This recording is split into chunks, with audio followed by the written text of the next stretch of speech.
Hello student, আজকে আমরা সব ক্লাসের জন্য যারা প্রাইমারি টেট দিচ্ছে, বিশেষ করে নতুন প্রাইমারি টেট, প্রাইমারি চাকরি পরীক্ষা, যারা পিএসসির ম্যান দাও বা মিসেলিনিয়াস ম্যান, ডাব্লিউবিসিএস ম্যান, এইসব পরীক্ষা পিএসসির আন্ডারে রাজ্যের প্রতি বছর যেগুলো হয়, আর তাছাড়া ক্লাস 7-এ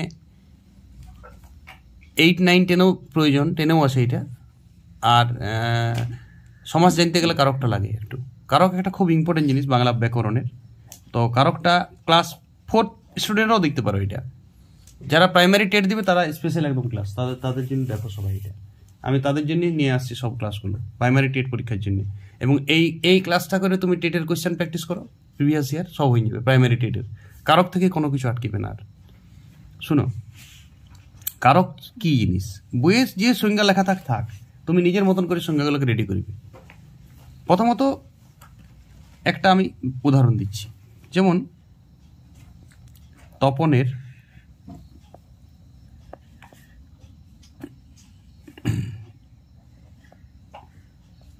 তপনের জামাতে সে কালি ছিটিয়ে দিল। তো এখানে দেখো, তপন যে নামটা, এই নামটার সাথে কালি ছিটিয়ে দিল যে কাজ, সেই কাজের কোনো রিলেশন আছে? তপন নামটার সাথে কোনো রিলেশন আছে? নাই। তাহলে তপন এখানে অকারক, মানে ওটা কারক লয়। এই যেগুলো কারক নয় সেগুলোকে আবার দুভাগে ভাগ করা যায়, একটা সম্বন্ধ পদ আর একটা সম্বোধন পদ। দেখো, সম্বোধন নামটা আমরা শুনেছি, সম্বোধন পদ আর সম্বন্ধ পদ। সম্বন্ধ হচ্ছে ও তপনের সম্বন্ধে একটা কথা বলা আছে, কিন্তু তপন এই বাক্যের সঙ্গে রিলেটিভ লয়, তপন এই বাক্যের সাথে রিলেশন নাই। নবীনের জুতোতে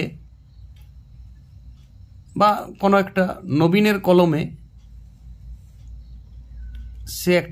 নবীনের কলম দিয়ে সে একটা কবিতা লিখিল। তো এখানে সে লিখিছে, সে কর্তা, নবীন এখানে কিছু লয়। নবীন এখানে অকারক। নবীনের সম্বন্ধে একটা কথা বলা আছে, নবীন যদি হয় তাহলে ওর সম্বন্ধ পদ। নবীন একটা সম্বন্ধ পদ। কিংবা সম্বোধন কোনগুলো দেখো, সম্বোধন আমরা কোনো কিছু সম্বোধন করি, মাসিমা, পিসিমা, সম্বোধন করি না? মাসিমা, পিসিমা, ওগো, ওহে, এইগুলো সব সম্বোধন পদ। কই হে, কোথায় যাবে, হেটা সম্বোধন পদ। কই গো, কি বলছো, এই গোটা কি বটে, সম্বোধন পদ। ওর সম্বন্ধে একটা কথা বলছি। এবার আমরা তাহলে সম্বন্ধ পদ আর সম্বোধন পদ বাদ দিয়ে বাক্যের মধ্যে সবারই ক্রিয়ার সাথে রিলেশন আছে। এই ক্রিয়ার সাথে রিলেশন আছে যারা তারাই কারকের অন্তর্ভুক্ত আছে। এবার কারক আমরা জানি, কারক ক প্রকার? 6 প্রকার। একটা হচ্ছে কর্তা কারক, যে করে। এটা প্রশ্ন হবে সবসময় কে দিয়ে যদি প্রশ্ন করতে পারো কোনো বাক্যকে, তাহলে কর্তা কারক। সেন্স চাই, প্র্যাকটিস করতে হবে, প্রচুর প্র্যাকটিস করতে হবে। তুমি 1000 প্র্যাকটিস করতে হবে, তারপরে তুমি একবার সেন্স আসবে। সেই সেন্স তোমার যদি চলে আসে তবেই পারিবে। 60% স্টুডেন্টরা পারে না, 40% স্টুডেন্ট কারক পারে, 60% পারে না। তাদের সেন্স নেই, বাংলাতে কোনো সেন্সই নেই। পড়াশোনা করছে, সেন্স নাই। প্র্যাকটিস করতে হবে বাক্য, তবেই তোমার সেন্স যতক্ষণ আছে। 40% ছেলে ছাত্রছাত্রী কারক পারে। কারক না জানলে তুমি সমাজ শিখবে না, জিন্দগিতে সমাজ শিখবে না। একটা ক্লাসে আমি সমাজ শিখাবো, একটা ক্লাসে 2 ঘন্টার একটা ক্লাসে সমাজ শেষ, একদম সমাজ একটা ভুল যাবে না। দেখাই দেবো কি করে সমাজ করতে হয়, টেকনিক আছে সমাজ করার। যারা টেট দিচ্ছ তারাকে আমি 2 ঘন্টার একটা ক্লাস দেবো, ইউটিউবে লাইভ ক্লাসও দিতে পারিস। একদম সমাজ তোমার আটকিবে না। বাংলা গ্রামার থেকে তুমি 30-এ 30 তুলবে টেটে, আমি একদম কথা দিচ্ছি। শুধু তুমি আমার ক্লাসগুলো দেখবে। কর্তা কারক হচ্ছে কে দিয়ে প্রশ্ন, কর্মকারক ইংরেজিতে অবজেক্ট। এটা কি দিয়ে প্রশ্ন করতে হবে, কি দিয়ে যদি প্রশ্ন করে কোনো কিছু আসে সেটাই কর্ম, সেটাই অবজেক্ট, এটাই কারক। 3 নম্বর কি দ্বারা বা কি দিয়ে, এইসব যদি প্রশ্ন করা হয়, কি দ্বারা, ছুরি দিয়ে হাত কাটালো, ছুরি দিয়ে, সেই ছুরিটা কি কারক হবে? করণ কারক। তাহলে কি দ্বারা বা কি দিয়ে বুঝলে কি কারক হয়? করণ। 3 নম্বর করণ কারক। করণ কারকের প্রশ্নটা হবে কি দ্বারা বা কি দিয়ে। 4 নম্বর অধিকরণ। শোনো, অধিকরণ কারকটাতে সময় বুঝাবে, স্থানও বুঝায়, মাঝে মাঝে কাল বুঝাইতে পারে। এইসব বুঝাইলে তাকে কি বলবো? বর্ষাকাল, রাত্রির, সকালবেলা, সকালে, এইসব যখন বুঝায় তখন অধিকরণ। থেকে বুঝাইলে অপাদান, কথা থেকে, মন্দির থেকে লোকটি বেরিয়ে এলো, মন্দির তখন অপাদান, থেকে বুঝাইলে অপাদান, কোডগুলো মনে রাখো। আর হচ্ছে নিমিত্তকারক, নিমিত্তকারক হচ্ছে কারো নিমিত্ত হবে, কোনো কিছু নিমিত্ত বুঝাবে, ঠিক আছে? বাস, নিমিত্ত তো আমরা জানি, জন্যে মানে জন্যে বুঝাবে, ফর আসবে, সেইটাতে কি হবে? নিমিত্তকারক। আগে সম্প্রদান ছিল, এখন সম্প্রদান কারকটা উঠে গেছে, ঠিক আছে? ভিখারিকে ভিক্ষা দাও, ভিখারিকে আগে সম্প্রদান ছিল, এখন সম্প্রদান হয় না, এটা নিমিত্ত হয়ে গেছে। সম্প্রদানটা পুরাটাই নিমিত্তে চলে গেছে, কিছুটা কর্মও চলে গেছে, মানে সম্প্রদানের কিছুটা পার্টকে এখন কর্মে নিয়ে নেওয়া হয়েছে। চলো এবারে এইটা তোমার তো কমন সেন্স, কে দ্বারা প্রশ্ন করলে কর্তাকারক, কি দ্বারা প্রশ্ন করলে কর্মকারক। কর্তা কর্ম সব থেকে বেশি হয় কারকের মধ্যে, সব থেকে তুমি প্র্যাকটিস করতে করতে বেশি কারক কোনটা পাবে বলো তো? কর্ম। বেশিরভাগ কারকই কর্মকারক হবে, কি দিয়ে প্রশ্ন শব্দই হয়ে যায়, কিন্তু তোমাকে সেন্স রাখতে হবে যে কি ছাড়া কি দ্বারা দিয়ে প্রশ্ন হচ্ছে কি। যেমন লোকটি বাজার থেকে ছুরি কিনল, ছুরিতে দাগ আছে, ছুরি কি কারক?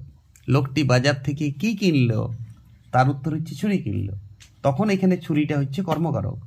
কিংবা ছুরি দিয়ে হাত কাটা গেল ছেলেটির, তখন ছুরিটা হচ্ছে করণকারক, ছুরি দ্বারা বুঝাচ্ছে এক্ষেত্রে। কি দ্বারা ছেলেটির হাত কাটা গেল, প্রশ্নটা সঠিক করতে হবে। এই প্রশ্ন করার সেন্সটি যারা আসবে, যে প্রশ্ন করতে জানবে না সে কারক শিখবে না। বল স্যার আমি প্রশ্ন করতে পারি না বাক্যের, তুমি কারকও পারবে না, একদম 100% তুমি কারক পারবে না, লিখে নাও তুমি, ওই 40% দলে তুমি চলে গেছো। সেন্স আসা বড়ই জটিল। গল্প বই ছোটোর সময় যদি পড়িছো তো সেন্স আসবে, ছোটোর সময় গল্প বই, ঠাকুরমার ঝুলি, পাণ্ডব গোয়েন্দা, এইসব যারা বেশি পড়িছে বাচ্চারা, মোবাইল ঘেটেছে যারা, আর মিডিয়াম যদি তুমি পেয়েছো, স্পেনিশ মিডিয়ামে ভর্তি হয়ে গেছি ছোটোর সময়, তাহলে তুমি হয়ে গেছো। তোমার দেখো তুমি কি হয়, এখন স্পেনিশ মিডিয়াম পড়া স্টুডেন্টের ফলাফল বাইর হয় না, ওরা পরীক্ষা হবে অলরেডি, ফলাফল বাইর হবে। ফ্রেঞ্চ মিডিয়াম, তাহলে তো বাংলায় কারক শিখবে কি নেই, ওরা ফরাসি কারক শিখবে। শুনে একটা বাক্য নিচ্ছি আমি, মাঝরাত্রি রে, এটা বইও থাকে, মাঝরাত্রি রে খিদেতে রাজু রান্নাঘরে হাঁড়ি থেকে চামচ দিয়ে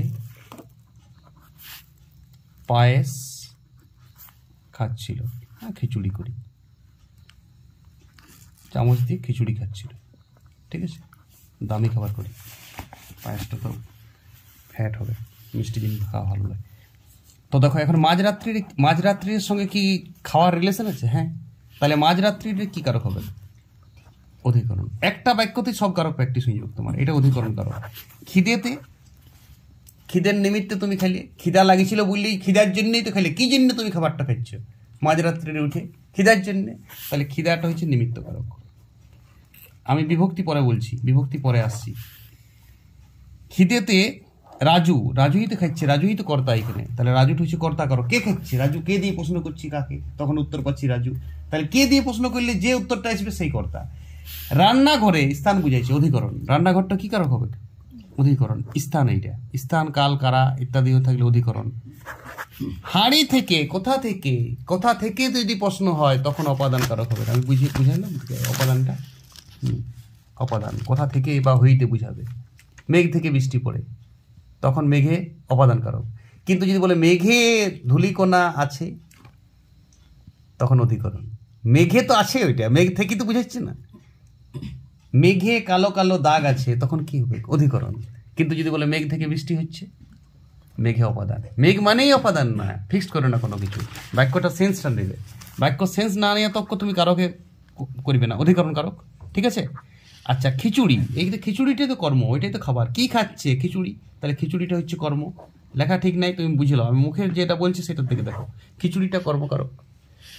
আর খাচ্ছিল তো ক্রিয়া, ইয়ার সঙ্গে তো রিলেশন, এটার কোনো কারক হয় না। খাচ্ছিল তো ক্রিয়াপদ, ওই ক্রিয়াপদের সাথে রিলেশন যার আছে বাক্যে যার এখানে সবার বাক্যের রিলেশন আছে। সব কিছু শব্দগুলোর এই ক্রিয়ার সাথে রিলেশন ছিল, খাওয়ার সাথে সবার রিলেশন আছে, তাহলে অকারক কেউ না, এখানে অকারক কেউ ছিল না, সবাই কারক। এই 6টি কারকই এই বাক্যটিতে আমি পেলাম। এরকমভাবে কারক প্রচুর প্র্যাকটিস করবে সবাই, কোশ্চেন ব্যাংকে যে পেজগুলোতে আছে প্রচুর কারক প্র্যাকটিস পাওয়া যায়। ইউটিউব থেকে তুমি কারক নিতে পারো প্র্যাকটিসের জন্য। শুধু উত্তর থাকবে না, প্রশ্ন সেট থাকবে, 50-60টা কারকের প্রশ্ন থাকবে, পরপর করবে। কোশ্চেন ব্যাংকে তো বেছে বেছে করতে হবে, একটা পাবে তারপরে আরো অন্য পেজে 2টা পাবে, অমনি করে প্র্যাকটিস হবে না। কারকের পুরো ঝুড়ি ঝুড়ি প্র্যাকটিস সেট নিতে হবে, তারপর তুমি কারক একাই প্র্যাকটিস করতে বাড়িতে, না পারলে স্যারের হেল্প নিতে হবে। প্র্যাকটিসটাই মেন, এই শেখানোটা মেন নয়, প্র্যাকটিসটা মেন। এইবার কারকের সাথে আমরা বিভক্তি দিয়ে দিই। তো আমি বিভক্তি শুনো, বিভক্তি মোট বিভক্তি বিভিন্ন ধরনের বিভক্তি আছে। আমি একটা বিভক্তি বলছি, বিভক্তিগুলো আছে যেগুলা, সেগুলো হচ্ছে এ বিভক্তি, তে বিভক্তি। এতে বিভক্তি অত কাজে দেয় না। উন্তস্ত বিভক্তি, কে বিভক্তি, রে বিভক্তি, এর বিভক্তি অত কাজে দেবে না। যদি কোনো বিভক্তি না থাকে তো শূন্য বিভক্তি। যদি কোনো বিভক্তি না থাকে তো আমি ভাত খাই, আমি ভাত খাই। তো ভাতটা কি কারক? কর্মকারক। বিভক্তি কি? শূন্য বিভক্তি। ভাতের পর কিছু নাই, ভাতে কোনো উচ্চারণ এসছে শেষে। বিভক্তি শব্দের পরে বসে। তোমাকে আমি জল দিলাম, তাহলে কেটা হচ্ছে তোমার সাথে কে যুক্ত হয়েছে, তাহলে কেটা বিভক্তি। এই কেটা বিভক্তি বাক্যের সঙ্গে ডাইরেক্ট অ্যাটাচ থাকবে, শব্দের সাথে ডাইরেক্ট অ্যাটাচ থাকবে, কিন্তু মূল শব্দটাকে বিচ্ছিন্ন করা যাবে, সন্ধি বিচ্ছেদ করে দিলে এটা বেরিয়ে যাবে, তখন সেটা বিভক্তি। যদি না বাইরে হয় কোনো কিছু, শুধু বাক্যটাই শব্দটাই থাকে, যেমন ভাত, তখন নাই তো শূন্য বিভক্তি। কিন্তু শূন্যটা এরকম শূন্য লিখো না, বানান করে তালিপস দীর্ঘ মূর্ধন্য জফলা, শূন্য বিভক্তি। বুঝতে পেরেছ? আর যেমন ছুরি দ্বারা হাত কাটিলে, এই চলো ওই বাক্যতে যাই। ওই বাক্যের আমি বিভক্তি অনুসর্গগুলো করিলি। দেখো, দ্বারা দিয়ে যেটা বাক্যের সাথে ছুরি দ্বারা, তাহলে দ্বারাটা নিজের মানে আছে একটা, শব্দের পরে বসে নিজের মানে থাকে, দ্বারা দিয়ে এই সব, তাহলে ওইটা হচ্ছে অনুসর্গ। বিভক্তি অনুসর্গের পার্থক্য একটা করে নেবে সবাই, বিভক্তি আর অনুসর্গ পরে পরীক্ষায়। বিভক্তি আর অনুসর্গ শুনো, বিভক্তি শব্দের সাথে যুক্ত থাকে, অনুসর্গ শব্দের থেকে আলাদা যুক্ত থাকে। বিভক্তি নিজে অর্থ বহন করে না, কিছু কিছু করে, যেমন এর করে, অফ এরটা করে, একটা প্রিপোজিশন বলে, তো সব বিভক্তি করে না। কিন্তু দ্বারা দিয়ে থেকে এগুলা কি? অনুসর্গ। অনুসর্গ নিজে নিজের অর্থ আছে। উদাহরণ দিয়ে দিলে দ্বারা দিয়ে, অথবা এই দ্বারা দিয়ে থেকে, এগুলা কি বটে? সব জন্য, এগুলা কি? অনুসর্গ। এগুলা প্রিপোজিশন ইংরেজিতে, সেলাই অনুসর্গ। আর যারা শব্দের সাথে ডাইরেক্ট অ্যাটাচ, কে, রে, তে, এ, শূন্য, এগুলা হচ্ছে বিভক্তি। তার মধ্যে এটা হচ্ছে তির্যক বিভক্তি। এ হচ্ছে তির্যক বিভক্তি, টেট পরীক্ষায় পরে পরীক্ষায়। এটা কি বিভক্তি? এটা একটা তির্যক বিভক্তি। তির্যক বিভক্তি সবার সাথে যুক্ত হয়, সব কারকে ফিট হয়ে যায়, এটা সব পদে ফিট হয়ে যায়। বিশেষ্য পদেও ফিট হয়ে যাবে, বিশেষণও ফিট হয়ে যাবে, কর্মতেও ফিট হয়ে যাবে। ওই জন্য একে বলা হয় তির্যক বিভক্তি। ঠিক আছে, তাহলে চলো এই পদটা মাঝরাত্রি রে। তাহলে মাঝরাত্রি রে কি বিভক্তি? কি বিভক্তি হবে? দেখো, রাত্রির কিন্তু নিজেই শব্দ, রে বিভক্তি করে দিও না, রে কোনো বিভক্তি নেই।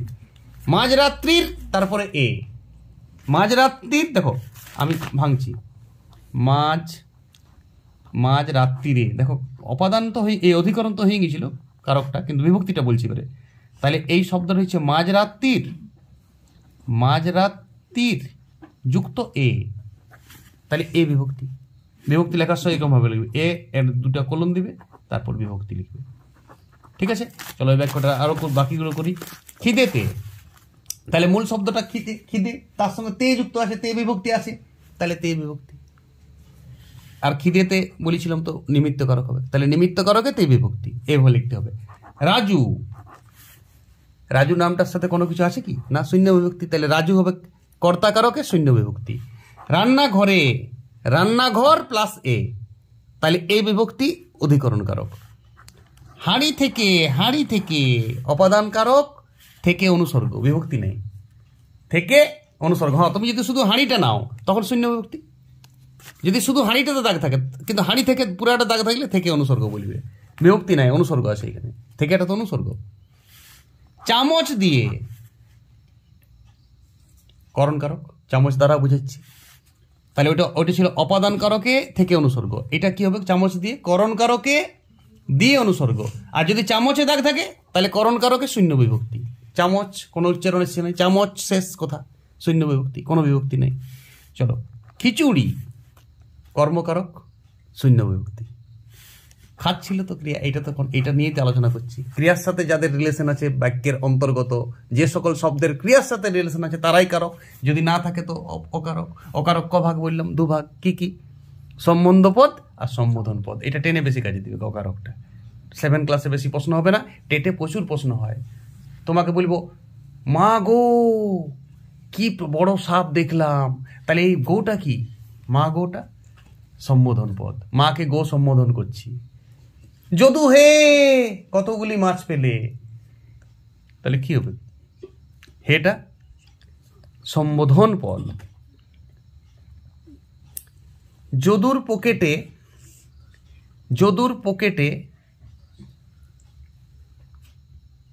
ছুরি পাওয়া গেল, যদুতে তার কাছে, এটা সম্বন্ধ পদ। যদু সম্বন্ধে একটি কথা বলা আছে, যদুর কোনো ভূমিকা নাই ছুরি পাওয়া গেছে, ছুরি কেউ পাইছে অন্য কেউ, কর্তা বা উজ্জ্ব আছে। বুঝা গেল? সম্বন্ধ পদ আর সম্বোধন পদ। ওকে, কারকের একদম ক্লিয়ার ধারণা। কোনো ক্লাসে আমি ছোট্ট একটা কিন্তু কারকের ক্লিয়ার ধারণা নিয়ে এইটা ধারণা নাও যে প্র্যাকটিস করতে হবে প্রচুর। কারক যদি তুমি এই ক্লাসটা করিস আর ধারণা পাই গেলে অসম্ভব, প্রচুর প্র্যাকটিস করতে হবে, ভুল হবে 2-1 অন্তত ইউটিউব থেকে বা বিভিন্ন এমনি বই পাওয়াই যায় না আজকাল।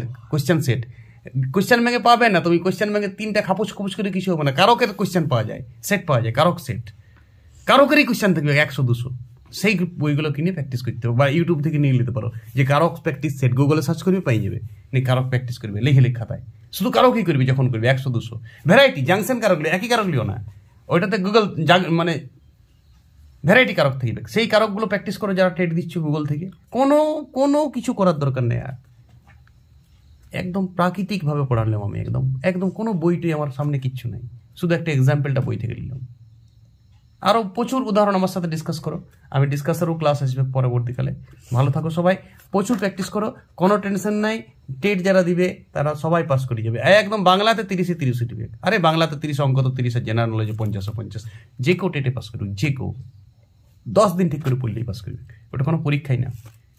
ওকে।